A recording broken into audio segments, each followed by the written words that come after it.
नमस्कार दोस्तों, स्वागत है आपका डॉक्टर संजय वेबकर यूट्यूब चैनल में। दोस्तों आज मैं doctor Sanjay Sinha, technical analyst working on new web since last 27 years. Bank Nifty के ट्रेडिंग की कॉम्प्लेक्स वर्ल्ड में आपकी मदद करने के लिए समर्पित हमारे यूट्यूब चैनल में आपका स्वागत है। इस वीडियो में हम बैंक निफ्टी इंडेक्स पर पैनोरामिक व्यू देते हैं, विशेष रूप से करेक्टिव राइज को समझने और आपके ट्रेडिंग मॉडल को आकार देने में न्यू वेब एनालिसिस की महत्वपूर्ण भूमिका पर टारगेटेड अप्रोच लेते हैं। आपको करेक्टिव राइज के सभी माइलस्टोन से अवेयर करते हैं। जब हम बैंक निफ्टी में चल रही करेक्टिव राइज को एनालिसिस करते हैं तो उसके रिसेंट प्राइस एक्शन के मेन कंपोनेंट्स को समझें, जाने कि इस मार्केट मूवमेंट के डिफरेंट स्टेजेस की पहचान कैसे करें और राइट एक्शन टाइम को कैसे एंटिसिपेट करें। उन एसेंशियल ट्रेड्स की खोज करें जो कि करेक्टिव राइजेस को डिफाइन करते हैं और उन्हें रिकॉग्नाइज करना ट्रेडर्स के लिए महत्वपूर्ण क्यों है, जानें।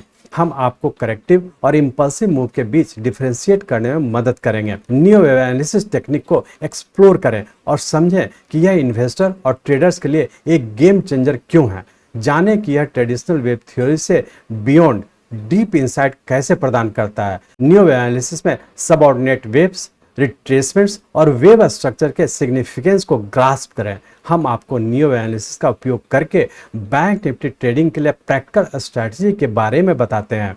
जानें कि अपनी एंट्रीज और एग्जिट का समय प्रिसीजन से कैसे निर्धारित करें। रिस्क मैनेजमेंट के महत्व पर जोर देते हुए हम आपको दिखाते हैं कि अपनी कैपिटल की सुरक्षा के लिए इफेक्टिव स्टॉप लॉस स्ट्रेटजी को कैसे लागू किया जाए। अपने ट्रेडिंग अप्रोच के साथ न्यू एनालिसिस को जोड़कर प्रॉफिटेबल अपॉर्चुनिटीज का पता लगाना सीखें। कंसिस्टेंट गेन्स की पोटेंशियल को अनलॉक करें। मार्केट डिप्स पर बाइंग करने और अपवर्ड मूवमेंट्स के दौरान प्रॉफिट्स बुक करने की कला के बारे में जानकारी हासिल करें। मैक्सिमम रिटर्न्स के लिए अपने ट्रेड्स को सही समय पर करने की कला में महारत हासिल करें। देखें रियल लाइफ केस स्टडी जो आपको मार्केट एक्शन का एक्चुअल प्रैक्टिस प्रदान करेगा। बैंक निफ्टी के करेक्टिव राइज को समझने और अपने ट्रेडिंग गेम को एडवांस बनाने के लिए न्यू एनालिसिस का उपयोग करने के लिए इस कॉम्प्रिहेंसिव इंस्ट्रक्शन मैनुअल को मिस आउट न करें।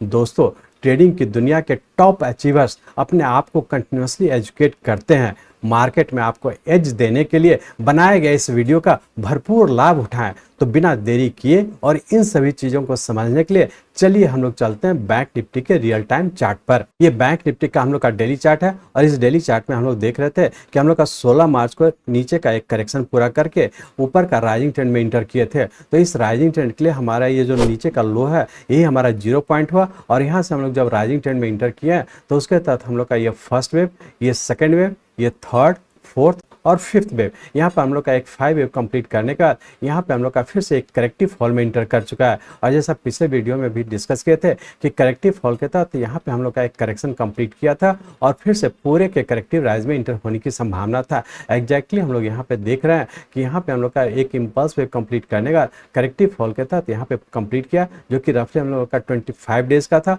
और उसका यहाँ से हम लोग का एक करेक्टिव राइज में इंटर कर चुका है। अब हम लोग ये एनालाइज करने का कोशिश करेंगे कि किस तरह से हम लोग यहाँ पे करेक्टिव फॉल पूरा करने का दोबारा हम लोग फिर से एक करेक्टिव राइज में इंटर किए हैं। तो इसको एनालाइज करने के लिए इस डेली चार्ट को कन्वर्ट करते हैं हम लोग आवरली चार्ट में।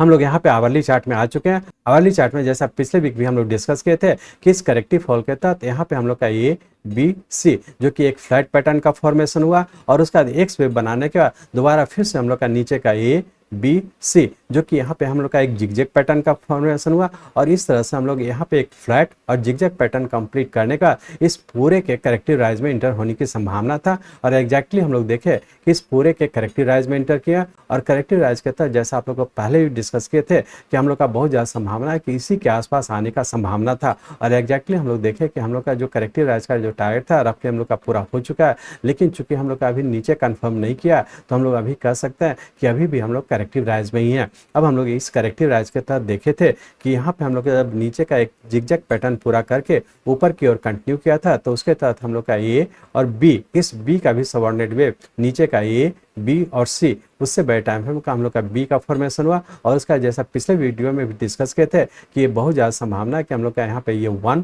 और 2 और 3 4 5 बना करके ये सी वेव के फॉर्म में हम लोग ऊपर कंटिन्यू किए थे। और एग्जैक्टली हम लोग देखे कि जैसा पिछले वीडियो में डिस्कस किए थे उसी तरीके से हम लोग का हर डिक्लाइन पे बाई करने की बात कहे थे, जो कि करेक्टिव राइज है, तो ऊपर के लेवल पर जो प्रॉफिट भी बुक करने का सलाह दिए थे। तो आप लोग यहाँ एग्जैक्टली देख रहे हैं कि हम लोग का यहाँ से ए बी और सी वेव में हम लोग इंटर किए हैं, और सी वेव के तहत भी हम लोग का 1 2 यहाँ से हम लोग जीरो भी ट्रेंड लाइन ड्रॉ करते हैं। इस सी वेव के लिए हमारा जीरो पॉइंट ये हुआ जो कि करेक्टिव वेव का बी पॉइंट है, और यही इस सी वेव के लिए हमारा जीरो पॉइंट हुआ, और इस जीरो पॉइंट से जो हम लोग का ऊपर की ओर 1 और 2 का फॉर्मेशन हुआ। अब इस जीरो पॉइंट से हम लोग 0 टू ट्रेंड लाइन ड्रॉ करते हैं, तो इस पॉइंट को टच करके आगे की ओर बढ़ रहा है, तो ये हमारा सेकंड वेव हो गया। और उसका हम लोग यहाँ पे थर्ड वेव में एंटर किया, और बहुत ज़्यादा संभावना है कि मंडे ट्यूसडे को रेंज बाउंड के तहत फोर्थ वेव में रहने की संभावना, और फोर्थ वेव पूरा करके और फिर से हम लोग 5 वेव के फॉर्म में इस पॉइंट के आसपास जाने की संभावना है। लेकिन उससे बड़े टाइम फ्रेम का हम लोग का ये सी वेव कंप्लीट होगा, और यदि हम लोग का सी वेव कंप्लीट करता है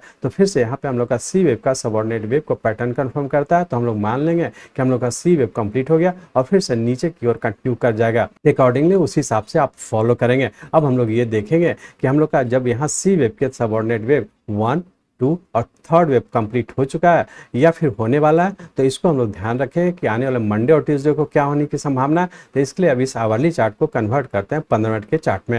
हम लोग 15 मिनट चार्ट्स में आ चुके हैं, और 15 मिनट चार्ट्स में हम लोग देख रहे हैं कि हम लोग का यहाँ पे एक बी वेव कंप्लीट करने का और सी वेव के फॉर्म में ऊपर कंटिन्यू किया, और सी वेव के तहत ऊपर का हम लोग का 1 2 3 4 5 जो कि उससे बड़े टाइम फ्रेम का हम लोग का फर्स्ट वेव कंप्लीट किया, और उसका नीचे करेक्टिव फॉल में ए बी सी, यहाँ से हम लोग जब जीरो भी ट्रेंड लाइन ड्रॉ करें तो हमारा ये बी पॉइंट हो गया, और सी पॉइंट यहाँ पर हम लोग का सी वेव कंप्लीट किया जो कि उससे बड़े टाइम फ्रेम का हमारा सेकंड वेव हो गया। अब इस सी वेव का सेकंड वेव के तहत यदि हम लोग zero two trend line draw कर रहे हैं तो इस पॉइंट को टच करते हुए हम लोग क्रॉस कंटिन्यू कर रहे हैं। तो यहाँ पे हम लोग देखें कि हम लोग का ऊपर का 1 2 और उसका हम लोग यहाँ थर्ड वेव के फॉर्म में ऊपर कंटिन्यू किया, और थर्ड वेव के सबऑर्डिनेट वेव को देखेंगे तो यहाँ पे हम लोग का 1 2 3 4 और ये 5 वेव कंप्लीट करके यहाँ पर देखेंगे सबसे छोटे टाइम फ्रेम पैटर्न कंफर्म किया है। तो बहुत ज़्यादा संभावना है कि हम लोग का यहाँ से जो थर्ड वेव है ये कंप्लीट हो जाने की संभावना है, और फिर से फोर्थ वेव में इंटर हो जाने की संभावना है, और फोर्थ वेव कंप्लीट करके फिर से फिफ्थ वेव में ऊपर कंटिन्यू करेंगे।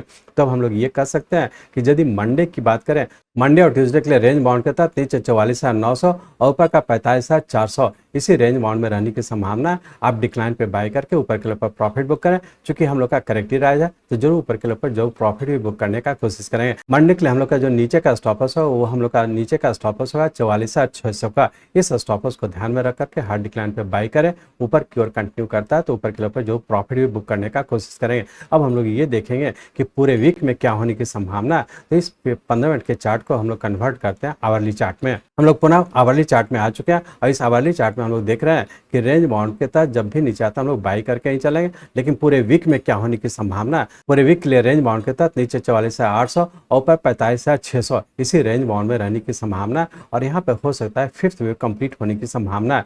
तो हम लोग जब भी नीचे आता है जो कि फोर्थ वेव के फॉर्म में नीचे आएगा, तो जब भी नीचे आता है हम लोग डिक्लाइन पे बाई करें। लेकिन पूरे वीक के लिए जो हम लोग का नीचे का स्टॉपर्स होगा वो नीचे का स्टॉपर्स हो जाएगा हम लोग का 44,200 का, जो कि आप लोग को जानते हैं कि जैसा कि आप लोग को बेसिक कोर्स में बताया कि यहाँ पे थर्ड वेव का हम लोग का जो स्टार्टिंग पॉइंट है ये ब्रेक नहीं होना चाहिए। यदि हम लोग का फिफ्थ वेव बनना है तो इस स्टॉपर्स को मतलब पूरे वीक के लिए स्टॉपर्स रखें 44,200 का। डिक्लाइन पे जब भी आता है हम लोग बाई करके चलें, और बहुत ज़्यादा संभावना कि पूरे वीक में हो सकता है कि 45,600 तक भी जाने की संभावना है। लेकिन उससे बड़े टाइम फ्रेम का ये हमारा सी वेव कंप्लीट होगा, और यदि सी वेव कंप्लीट होता है जिसका कि कंफर्मेशन इस सी वेव का सबऑर्डिनेट वेव फोर्थ वेव यदि पैटर्न कंफर्म करता है तो आप मान लेंगे कि हम लोग का सी वेव कंप्लीट हुआ। जब तक कि फोर्थ वेव को कंफर्म नहीं करता हम लोग ऊपर की ओर कंटिन्यू रखेंगे, तो हम लोग का स्टॉप लॉस को फॉलो करते हुए आगे की ओर कंटिन्यू रखें। इस तरह से आप लोग देखें कि जो लोग बेसिक कोर्स किया है वो बेसिक रूल्स को फॉलो करते हुए आगे की ओर कंटिन्यू करेंगे। जो एडवांस कोर्स किया है एक्यूरेसी के साथ उसे आप ट्रेड करेंगे, और डिक्लाइन पे बाय करके स्टॉपर्स को फॉलो करते हुए आगे की ओर कंटिन्यू रखें। जो लोग ना ही बेसिक कोर्स किए हैं और ना ही एडवांस कोर्स किए हैं वो सिर्फ मेरे लेवल को फॉलो करेंगे, और लेवल कहता है जो बताया गया है तो उस पर डिक्लाइन पे आप बाई करेंगे, ऊपर के ऊपर प्रॉफिट बुक करें। और जो स्टॉप लॉस दिया हुआ है, खास करके इंट्राडे का जो स्टॉप लॉस दिया है वो इंट्राडे के लिए फॉलो करेंगे, और जो वीकली पॉइंट ऑफ से स्टॉप लॉस दिया उसको वीकली पॉइंट ऑफ से फॉलो करते हुए आगे की ओर कंटिन्यू रखेंगे। सिर्फ एक चीज़ ध्यान रखें कि इसमें जब भी ऊपर जाता है तो जो प्रॉफिट ही बुक करने का कोशिश करेंगे, और यदि नीचे का स्टॉप लॉस करता है जिसकी संभावना है कि ऊपर का पूरा करके फिर से नीचे का स्टॉप लॉस कटने की संभावना है, तो कटने के बाद कहीं भी आप लोग बाई करने का कोशिश नहीं करेंगे। तो बेहतर है यदि डिक्लाइन पे बाई करते हैं तो ऊपर के ऊपर जो प्रॉफिट बुक करने का कोशिश करेंगे और स्टॉप लॉस को फॉलो करते हुए आगे की ओर कंटिन्यू रखेंगे। मैं चाहता हूं मेरे जीवन का लक्ष्य है इस मार्केट में कोई भी लूजर ना हो। इसको आप सीखें, लोगों को सिखाएं, लोगों को मदद करिए। हमारे साथ जुड़े रहने के लिए, आज के वीडियो को ध्यानपूर्वक अटेंड करने के लिए, इसे दूसरों तक पहुंचाने के लिए आप सबका बहुत बहुत धन्यवाद। जय हिंद।